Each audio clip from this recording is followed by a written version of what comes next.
औरंगाबाद जनता से मेरी अदबन गुजारिश है, अभी भी वक्त है अपने को, ये लोगों को, ये जातिवादी पार्टियों को समझने के लिए। इनको आने वाले महानगर पालिका में ऐसा सबक सिखाइए, ऐसा सबक सिखाइए। यही काम भागते भागते अगर ये ओबीसी आरक्षण और मुस्लिम आरक्षण के लिए मुद्दा उठाते थे, जब तक सूरज चांद रहेगा औरंगाबाद तेरा नाम रहेगा। को राष्ट्रवादी सेना और कांग्रेस को जिन लोगों ने लात मारी है, इनका हमारे पार्टी में इस्तेकबाल है। बिना किसी पैसे के एक खासदार इम्तियाज जलील के रूप में वंचित बहुजन आघाड़ी ने चुन के दिया है। ये बड़ा बहुत, इससे बड़ा समीकरण कोई बना नहीं सकता। ये लोगों ने खासदार साहब को टारगेट करना बंद कर देना और पुरानी बातों को भूल जाना, तो हो सकता है कि खासदार साहब भी और उनके चाहने वाले भी, पदाधिकारी भी जो है तो जोर लगाएंगे कि वंचित साहब हमको जाना चाहिए। आप टारगेट करते हो तो कहीं नाराजगी हो जाती है। किसी को नीचा दिखाने का इसमें कोई मकसद नहीं है। फारूक अहमद साहब ने कहा था कि अगर एमआईएम 2 कदम आगे बढ़ती है तो हम भी आगे बढ़ जाएंगे। एमआईएम के जिला सदर समीर साजिद बिल्डर साहब का इंटरव्यू लिया और उनका कहना था कि मैं फारूक अहमद साहब को दावत देता हूं, चलिए हम खासदार साहब के पास बैठेंगे, बात करेंगे। वंचित बहुजन आघाड़ी एमआईएम का इत्तेहाद होना चाहिए, युति होना चाहिए, हाँ या ना, इतने बोली बस। जनता का और वंचितों का मुस्तकबिल यहाँ पर सरकारें खराब कर रही है। इसके लिए इनको सत्ता में आने के लिए एक जगह आना बहुत ज़रूरी है। आप देख रहे हैं एसडीएम न्यूज़, मैं हूं रज़ा अंसारी। इस वक्त मैं नारेगांव में मौजूद हूं और मेरे साथ मौजूद है वंचित बहुजन आघाड़ी के युवा शहर अध्यक्ष अफसर पठान। अफसर पठान साहब, हमने देखा है नारेगांव के अंदर जनता की समस्याओं को लेकर आते रहते हैं, धरने मोर्चे आंदोलन करते रहते हैं, लेकिन आज महाराष्ट्र में जो राजनीतिक जो सियासी उथल पुथल चल रही है उसको लेकर हर पार्टी में एक हड़कंप मचा हुआ है और हर नेता अपने आप जगह चुप है और सुखद है कि ये क्या हो गया। चलिए कुछ विस्तार से जानकारी लेते हैं इस घटनाक्रम पर। सर, हमारे चैनल में आपका स्वागत है, खैर मकदम है। सर, आज महाराष्ट्र में जो हुआ है इसके ऊपर अपनी वंचित आघाड़ी इसको कैसा देखती है? वंचित बहुजन आघाड़ी ने ये जो आज जो संभाजीनगर औरंगाबाद का जो मुद्दा जो जातिवादी पार्टियां जो उठा के पकड़ी है, बहुत अपने आप को सेकुलर समझने वाली पार्टी राष्ट्रवादी कांग्रेस और शिवसेना, इन्होंने जो रात में औरंगाबाद की जनता के सरों में जो पत्थर डाला है, ये अगर ये पत्थर डालने के बजाय जो ये ओबीसी आरक्षण और ये मुस्लिम आरक्षण अगर ये पास करके जाते तो कहीं ना कहीं तो भी जनता का, बहुजनों का, वंचितों का इसमें बहुत बड़ा फायदा होता था। लेकिन ये अपने आप को सेकुलर समझने वाली पार्टियों ने आज उनकी औकात दिखा दी कि इसको ये औरंगाबाद जो शहर है, ये ऐतिहासिक शहर, ये औरंगाबाद ही है और ये औरंगाबाद ही रहेगा। ये ऐतिहासिक शहर है, यहाँ पर लोग जब भी जाते हैं आते हैं, ये औरंगाबाद ऐतिहासिक शहर को, खास तौर पे ये औरंगाबाद का शहर का नाम सिर्फ औरंगाबाद ज़िले के या राजधानी ज़िले के अंदर ही नहीं है, ये देश प्रदेश में इस औरंगाबाद का नाम ऊँचा है जी। और ऐतिहासिक शहर को बहुत अच्छी तरह से लोग जानते हैं कि औरंगाबाद महाराष्ट्र में आता है। लेकिन ये आज जो अपना राजकीय पार्टियों ने, सेना, राष्ट्रवादी कांग्रेस और कांग्रेस ने जो औरंगाबाद वासियों के सर में जो रात में पत्थर डाला है, ये हम इसका निषेध करते हैं और ये औरंगाबाद है और ये औरंगाबाद ही रहेगा इंशाअल्लाह।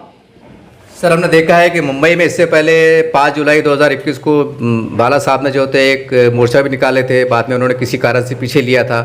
इसके बारे में क्या कहेंगे आप? क्या आवाज़ खामोश हो गई या बाद में उठने वाली है? नहीं, हमारे हुजूर पाक सल्लल्लाहु अलैहि वसल्लम के शान में गुस्ताखी करने वालों के खिलाफ में और किसी भी महापुरुषों के खिलाफ में विटंबना ना हो या उनके शान में गुस्ताखी ना हो, इसके ताल्लुक से 5 जुलाई 2021 को हमारे तथा प्रकाश तथा बाला साहब अम्बेडकर साहब ने, जनाबे, इन्होंने जो है एक विधान भवन पर धड़क मोर्चे का एक आंदोलन किया था और ये आंदोलन पे एक आमदार, शिक्षण आमदार पाटिल, इनके ज़रिए से एक मेमोरियम बना के बिल पास करने के लिए दिया है। लेकिन अभी तक वो सरकार ने उसका भी कुछ नहीं किया। अगर वो बिल पास करते थे तो ये नुपुर शर्मा और ये कोई भी अदर कास्ट के लोग ये किसी भी भावना के साथ, किसी भी समाज की भावना के साथ छेड़खानी और किसी के शान में गुस्ताखी नहीं कर सकते थे। अगर ये बिल पास होता तो इन्होंने ना आरक्षण का बिल पास किया, ना इन्होंने मुस्लिम आरक्षण का बिल पास किया, ना ओबीसी आरक्षण का बिल पास किया, ना इन्होंने किसी महापुरुष के खिलाफ में इटम ना हो, ना इसका बिल पास किया। इनका मुद्दा ही जातिवादी है और ये जातिवादी है, इन्होंने इनकी औकात ही बता दी है। सर, अभी हाल ही में बीजेपी की एक पत्रकार परिषद हुई और उनका कहना था कि ये सरकार ने जो बिल लाई है ये बहुमत में नहीं थी, अलमत में थी, इसलिए ये कानून पास होने का नहीं होने का कोई अर्थ नहीं है। अब बीजेपी नए सिरे से इसको सामने लाएंगे और इसको संभाजीनगर बनेंगे। तो बीजेपी के इस आह्वान को आप कैसा देखते हैं? नहीं, ये बीजेपी जो है, ये बीजेपी है जातिवादी पार्टी है, और दूसरी भी जो पार्टियां है, ये अभी इन्होंने जो सेकुलर, अपने आप को सेकुलर बोलने वाले हैं, ये आने वाले महानगर पालिका इलेक्शन है और कई इलेक्शन है, इस इलेक्शन को देखते हुए ये इन्होंने सामने मुद्दा ये लाए कि भाई सेना के हाथ से नहीं, हम बीजेपी के हाथ से करेंगे। लेकिन ये 98 में जो अपील हुई थी हाई कोर्ट को कि औरंगाबाद का नाम संभाजीनगर रखने में जाए, 2002 में वो जो है तो रिजल्ट हुई है, और फिर वही मुद्दे पर जो है तो राजकारण करने का, राजकारण बोलने का, ये बार बार ये पार्टियों को जो है ना तो जातिवाद के अलावा दूसरा कुछ नहीं आ रहा है। इनका जो है तो महंगाई की तरफ ध्यान नहीं है, इनका राशन पानी की तरफ ध्यान नहीं है, ये इनका तेल डीजल की तरफ, जनता की तरफ कोई ध्यान नहीं। इनका सिर्फ एक ही मकसद है कि अपन जो जातिवाद करके इलेक्शन में आना, इलेक्शन टाइम में जातिवाद करना, महंगाई बढ़ाना और अपने पार्टियों को, अपने पक्षों को चुन के लाना। लेकिन औरंगाबाद जनता से मेरी आत्मन गुजारिश है और पूरे भारतवासी से आत्मन गुजारिश है, अभी भी वक्त है अपने को, ये लोगों को, ये जातिवादी पार्टियों को समझने के लिए। इनको आने वाले महानगर पालिका में ऐसा सबक सिखाइए क्या इनका जो है तो आने वाला मुस्तबिल जो जातिवादी भी करने वाला है, इनका जातिवाद करने वाला कोई जिंदा ना रहे, और ये सोचने से इनके घरों को बैठ के रहे, ये लोग घरों को बैठ के रहे कि सोचिए जातिवाद करने वालों के लिए जनता ने सबक सिखाना चाहिए। और मैं सलाम करता हूँ उन जो राष्ट्रवादी कांग्रेस और सेना को जो छोड़कर जो उनके पद पे लात मारे, इनको हमारे प्रकाश तथा बाबा साहब अम्बेडकर साहब के पार्टी के वंचित बहुजन आघाड़ी के आज भी दरवाजा खुले हैं और कल भी रहेगा।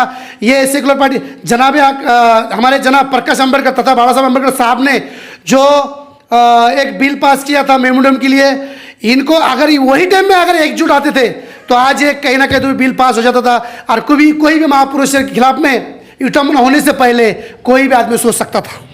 सर, आज हमारे शहर में हम भी घूम रहे हैं और आज फिर एक बार लोगों में एक सवाल जिंदा हो गया है कि आज महाराष्ट्र के जो राजनीतिक की समीकरण को देखते हुए वंचित बहुजन आघाड़ी और एमआईएम को वक्त मतलब समय एक सेकंड गंवाने से पहले आप मिलकर बैठना चाहिए, क्योंकि आप महाराष्ट्र के और औरंगाबाद के हालात बदल चुके हैं। तो सर, आप एक युवा के शहर अध्यक्ष है और आप जाहिर सी बात है प्रकाश अम्बेडकर साहब बड़े मतलब उनकी मीटिंग में बैठते हैं, तो क्या आपकी सोच रहेगी, आप सवाल सामने रखेंगे कि साहब एक बार कोशिश करने में क्या जाता है एमआईएम और वंचित बहुजन आघाड़ी को जाए? एक जनता में चर्चा है, ये हमारे वरिष्ठ इसका डिसीजन लेंगे, आदरणीय बाला साहब अम्बेडकर साहब और असदुद्दीन ओवैसी साहब इसका डिसीजन लेंगे, और हमारे फारूक अहमद साहब ने ऑलरेडी मीडिया के जरिए से मालूमात दी है कि पहल तो किसी को ना किसी को तो करना पड़ेगी और सामने आना पड़ेगा। ये जातिवादी पार्टियों को सबक सिखाने के लिए इनका एक जगह आना, जनता भी ये सोच रही है कि भाई इन्होंने एक जगह आना चाहिए, और जनता का भी इसके ऊपर काफ़ी अच्छा खासा था इनका भरोसा है, आज भी भरोसा कायम है एमआईएम पे और वंचित बहुजन आघाड़ी पे, आज भी भरोसा कायम है सभी वंचितों का, मुसलमानों का। लेकिन इन्होंने एक जगह आना चाहिए, ये हमारी भी नीयत है। लेकिन राष्ट्रीय अध्यक्ष असदुद्दीन ओवैसी साहब और आदरणीय जनाब प्रकाश अम्बेडकर साहब, इन्होंने इस पर इनकी कोई चर्चा भी होगी और हो रही भी होंगी, हमको नहीं मालूम, लेकिन ये बड़े लेवल की बात है। ये बड़े लेवल के हमारे महाराष्ट्र राज्य के प्रवक्ता फारूक अहमद साहब, सिद्धार्थ मोकले, ये खास तौर पे इस पर बात भी करेंगे और हो रही भी होगी, ये हमको मालूम नहीं। हम सिर्फ औरंगाबाद के ये संभाजीनगर का जो मुद्दा हुआ है, ये संभाजीनगर का एक नामकरण उन्होंने तय किया है, रात के अंधेरे में जो पत्थर डाला है राष्ट्रवादी कांग्रेस ने और शिवसेना ने, यहाँ पर उनके पास में जो आमदार थे वो आमदार भी उनके बंडखोरी की ताल्लुक से बाहर चले गए थे। इनका कोई अधिकार नहीं बनता है किसी भी ऐतिहासिक शहर को, औरंगाबाद है या औरंगाबाद ही रहेगा क्या, जब तक सूरज चांद रहेगा औरंगाबाद तेरा नाम रहेगा, ये इन्होंने दिमाग में बिठाना चाहिए और दिल में बिठाना चाहिए। सर, जो औरंगाबाद के और औरंगाबाद ज़िले के जो राष्ट्रवादी के और कांग्रेस के जो कार्यकर्ता बोलिए या नेता बोलिए, उन्होंने राजीनामा दिया है, तो अब क्योंकि हर पार्टी चाहती है कि कहीं ना कहीं हम किसी से जुड़े या किसी को हमारे साथ जुड़ाएं, तो उनके बारे में आप खुलकर कुछ बोलेंगे एक राजनीतिक तौर पर? हम जो है तो सबसे पहले सबका इस्तेकबाल करते हैं, जिन जिन अध्यक्षों ने, जिन जिन राष्ट्रवादी कांग्रेस के और सेना के भी जिन जिन पार्टियों ने छोड़े और अपने राजीनामे दिए औरंगाबाद और कौम की खिदमत के लिए। कौम सिर्फ एक ही समाज के लिए नहीं बनती है, कौम में सब आते हैं, दलित, माली, कोली, वंचित और बिछड़े हुए समाज, भटके हुए समाज, इनके लिए जब इन्होंने औरंगाबाद के मुस्तकबिल के लिए उस राजकीय पार्टी को लात मारे, सेना, बीजेपी और कांग्रेस को लात मारे दिन को, इनके लिए वंचित बहुजन आघाड़ी के हमारे आदरणीय बाबा साहब अम्बेडकर साहब के राष्ट्रीय अध्यक्ष वंचित बहुजन आघाड़ी के, इनके दरवाजे इनके लिए खुले हैं। और यहाँ पर आकर ये अपने आने वाले औरंगाबाद के मुस्तकबिल का, महाराष्ट्र मुस्तकबिल का और पूरे भारत के मुस्तकबिल के लिए ये कुछ कर सकते हैं। इन्होंने वंचित बहुजन आघाड़ी में इन्होंने प्रवेश करना चाहिए और अपने गुमान से काम करना चाहिए कि वंचित बहुजन आघाड़ी एक ऐसी सेकुलर पार्टी है जहाँ पर हर एक समाज को न्याय देने का काम चालू है, न्याय देने का काम जारी है।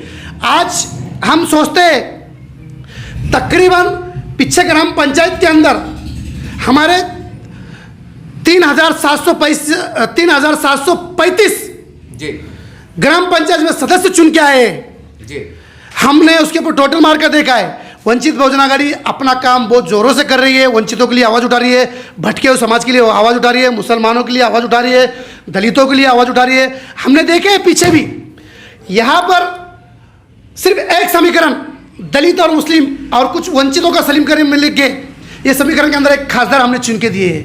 इतना लोग आदरणीय बाबा साहब अम्बेडकर साहब को दलित तबका चाहता है। हमारे डॉक्टर बाबा साहब अम्बेडकर साहब जिन्होंने संविधान लिखा है, ये उनके पोतरे हैं और इनको लोग मानते हैं, जानते हैं और दिलो जान से चाहते हैं। सिर्फ इनके एक आवाज़ पर बिना किसी पैसे के एक खासदार इम्तियाज जलील के रूप में वंचित बहुजन आघाड़ी ने चुन के दिया है। ये बड़ा बहुत, इससे बड़ा समीकरण कोई बना नहीं सकता।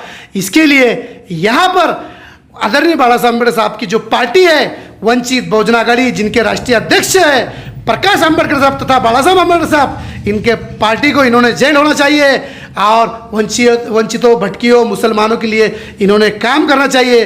और आने वाले वक्त में वंचित बहुजन आघाड़ी सत्ता में जरूर जाएंगी और इनके साथ आएंगे। और ये जो पार्टियों को राष्ट्रवादी सेना और कांग्रेस को जिन लोगों ने लात मारी है, इनका हमारे पार्टी में इस्तेकबाल है। इन्होंने आना चाहिए और इन्होंने पार्टी में आकर जो काम हुआ है, जो काम नहीं हो रहा है, वो करके लेना चाहिए। सर, आप एक इससे जुड़ता मैं एक सवाल कर लूँ, जहन में सवाल आ गया कि कई एमआईएम के कार्यकर्ता, मैं मतलब पदाधिकारी नहीं, वार्ड अध्यक्ष नहीं, जो कार्यकर्ता नौजवान युवा है जो एमआईएम से बहुत जुड़े हुए हैं, तो मैंने कई बैठ लिया, कई इंटरव्यू लिया, तो उनका कहना था कि अंसारी साहब, पत्रकार साहब बोले वंचित बहुजन आघाड़ी फारूक अहमद साहब है या जैसा आप लोग जिम्मेदार है, ये कहीं ना कहीं बोले इशारों में खासदार इम्तियाज जलील साहब को टारगेट करते कि ये जिम्मेदार थे। मैं बहुत खुल के बात कर रहा हूँ और खुल के इसलिए कर रहा हूँ कि कुछ बातें गलतफहमी दूर हो जाए या जनता के समझ में आ जाए, इसीलिए मैं खुल के सवाल कर रहा हूँ कि इनको टारगेट करते हैं। और ठीक है, अगर कुछ बात अनजाने अगर कुछ हुई होंगी तो ये लोगों ने खासदार साहब को टारगेट करना बंद कर देना और पुरानी बातों को भूल जाना। तो हो सकता है कि खासदार साहब भी और उनके चाहने वाले भी, उनके पदाधिकारी भी जो है तो जोर लगाएंगे कि वंचित साहब हमको जाना चाहिए। आप टारगेट करते हो तो कहीं नाराजगी हो जाती है, इसके ऊपर क्या कहेंगे आप? ये एक बहुत हाई लेवल का सवाल है, मेरे को आपसे नहीं कहना चाहिए, लेकिन जनता में चर्चा है, हो सकता है कि आपके ज़माने ये बात ऊपर तक पहुंच जाए।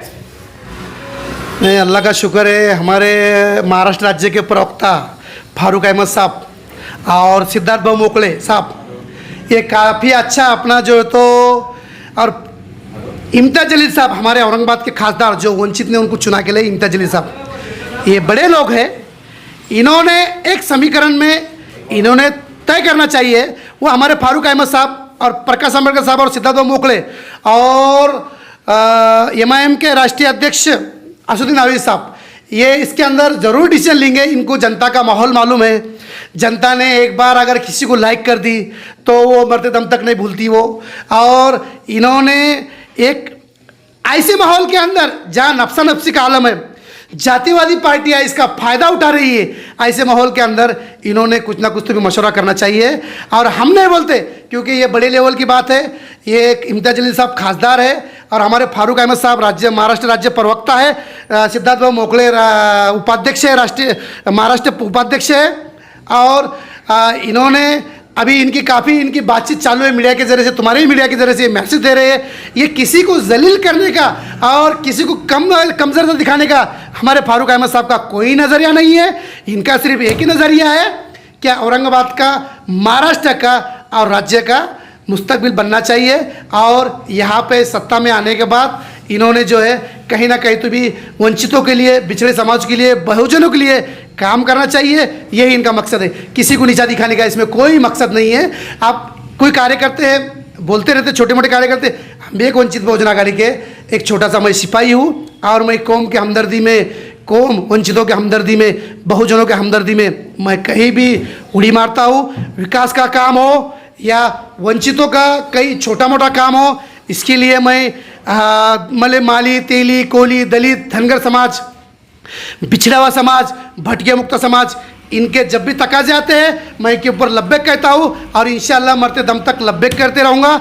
और यहाँ पर कौम के लिए आज तक, वंचितों के लिए आज तक दौड़ता रहूँगा, इनके लिए जी रहा हूँ और इनके लिए मरूँगा। सर, एक सवाल और जहन में आ ही गया, ये बहुत बहुत अहम सवाल है। मैंने फारूक अहमद साहब का एक इंटरव्यू कवर किया था। फारूक अहमद साहब ने कहा था कि अगर एमआईएम 2 कदम आगे बढ़ती है तो हम भी आगे बढ़ जाएंगे। फिर उसके बाद थोड़े दिन के बाद मैंने एमआईएम के जिला सदर समीर साजिद बिल्डर साहब का इंटरव्यू लिया और मैंने यही सवाल उनके सामने दोहराया था। तो उनका कहना था कि मैं फारूक अहमद साहब को दावत देता हूं, चलिए हम खासदार साहब के पास बैठेंगे, बात करेंगे। अब आप एक कार्यकर्ता है, कार्यकर्ताओं की बड़ी भूमिका होती है, तो आपकी इसके ऊपर क्या कहेंगे? क्योंकि समीर साजिद बिल्डर साहब ने बोले थे कि फारूक साहब, अहमद साहब चलिए हम चलते हैं खासदार साहब के पास। अब आप भी एक युवा के शहर सदर है वंचित बहुजन आघाड़ी के, आप क्या बोलेंगे आप दोनों के डिस्कस में?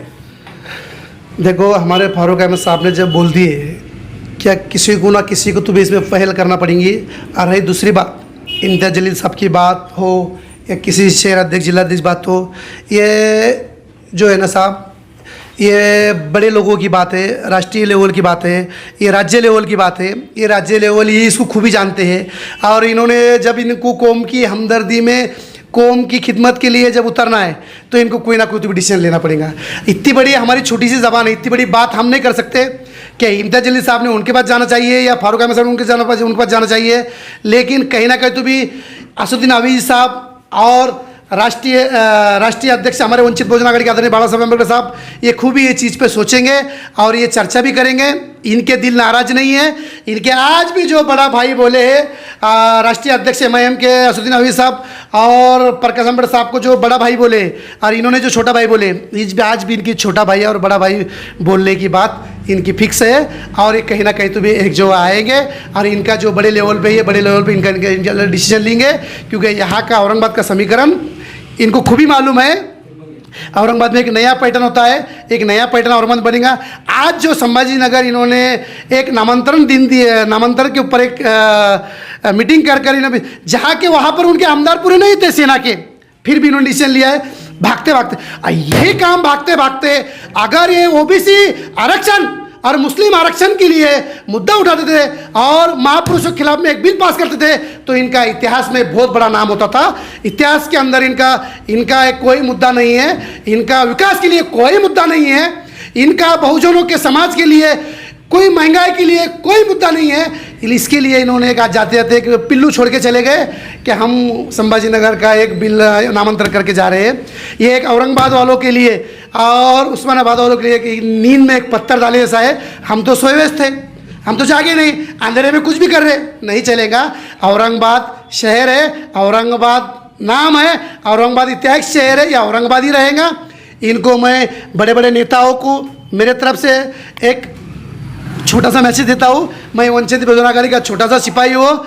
मेरे भाइयों, मेरे बुजुर्गों, मेरे दोस्तों, मेरे राष्ट्रीय लेवल के अध्यक्षों, मैं इनसे गुजारिश करता हूँ कि ये लोगों को सबक सिखाने के लिए, ये लोगों को सबक सीखने के लिए जब आप छोटा भाई और बड़ा भाई का एक दर्जा रखते हो तो कहीं ना कहीं तुम्हें समाज के लिए और जनता के लिए और भटके समाज के लिए और मुस्तकबिलों के लिए और ये वंचितों के लिए एक जगह इनको आना चाहिए। हमारी भी ये नीयत है, लेकिन अब बड़ी बात बढ़े जाने, हम तो एक छोटे से सिपाही और छोटे से कार्यकर्ता हैं। सिर्फ एक सवाल, सिर्फ हाँ या ना में जवाब दे। आप वंचित बहुजन आघाड़ी के जिम्मेदार हैं, ये बात सही है? यस। वंचित बहुजन आघाड़ी एमआईएम का इत्तेहाद होना चाहिए, युति होना चाहिए, हाँ या ना? इतने बोलिए बस, हाँ या ना? देखो, नहीं, हाँ या ना?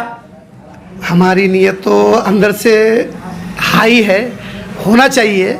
और हमारे जो बड़े हैं, मैं बार बार बोल रहा हूँ आपको कि हमारे जो राष्ट्रीय अध्यक्ष हैं और बड़े असदुद्दीन अवीज़ साहब राष्ट्रीय अध्यक्ष एमआईएम के, इन्होंने करना चाहिए। और करने की वजह ये है कि यहाँ पर जनता का और वंचितों का मुस्तकबिल यहाँ पर सरकारें ख़राब कर रही है। इसके लिए इनको सत्ता में आने के लिए एक जगह आना बहुत ज़रूरी है, ये इन्होंने तय करना चाहिए। सर आपका पूरा नाम बोलिए, पद बोलिए। मेरा नाम अफसर अब्दुल पठान, मैं वंचित बहुजन आघाड़ी युवा शहर अध्यक्ष पूर्व नारेगांव। इस तरह से आपने वंचित बहुजन आघाड़ी के युवा शहर अध्यक्ष अफसर पठान साहब की बात को सुना और शहर में घूम रहे थे, हमें भी काफ़ी लोग मिल रहे थे जो वंचित बहुजन आघाड़ी और एमआईएम के युति को चाहने वाले हैं, इनको 2 बार एक जगह देखना चाहते हैं। वो कई चर्चाएं कर रहे हैं, कई बोल रहे हैं, हम भी बुला रहे हैं और हमें बड़ा आश्चर्य हो रहा था कि हम कोई इतने बड़े पत्रकार नहीं हैं, इतने बड़ा चैनल नहीं है, लोग हमें क्यों बुला रहे हैं। वो कहते हैं कि आप हमारे दिल की बात करते हैं तो हमको भी बहुत खुशी होती है कि जनता हमको चाहती है, मानती है, हमारे लिए बहुत ये हमारी खुशकिस्मती की बात है। बहरहाल आज औरंगाबाद शहर में इस बात की बहुत चर्चा है कि महाराष्ट्र का जो नई समीकरण हुआ है, इसमें अगर प्रकाश अम्बेडकर साहब और असद नबी साहब अगर वाकई साथ जुड़ के बैठते हैं तो ये बहुत बड़ी बात होगी। ये हम नहीं कह रहे हैं, ये जनता में कई चर्चे चल रहे हैं।